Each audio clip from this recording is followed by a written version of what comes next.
કેવા હોય ને આવું એટલે ત્યાં ખાતાના 8 ઝાંખા પડી ગયા, એના ઉત્તરો ઓર્ડિનરી લાગ્યા.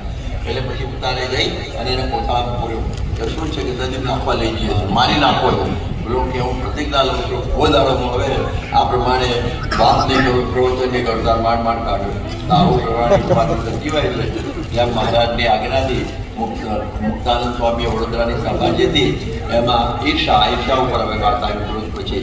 તો એમાં પ્રકૃતિ છે ને બધાની, તો નિર્વિકલ્પાનંદ હરિયાનંદ એમને કહ્યું કે વિદ્વાન તો અમે જ છીએ, મુક્તાનંદ તો બહારનું ચોથે જ આવતો નથી, અને અમે બધા વિદ્વાન મહારાજ અમારી વિદ્વાનની કદર નથી, અમને મોકલવા જોઈએ ને. કોઈ સત્સંગમાં રહ્યા નહીં અને પછી નિર્વિકલ્પાનંદ નીકળી ગયા. શિરોઈમાં એનો આશ્રમ છે અત્યારે, એના બધા ચેલાઓ ચલાવે છે, અમે જઈ આવ્યા. તો આવી પરિસ્થિતિ થઈ જાય છે. હવે તમે જુઓ દુર્યોધનને આ પાંડવોની ભારો આ ઈર્ષા હતી એકદમ. એક વખત એવું બન્યું કે દુર્યોધન બહુ ડૂબળો પડી ગયો.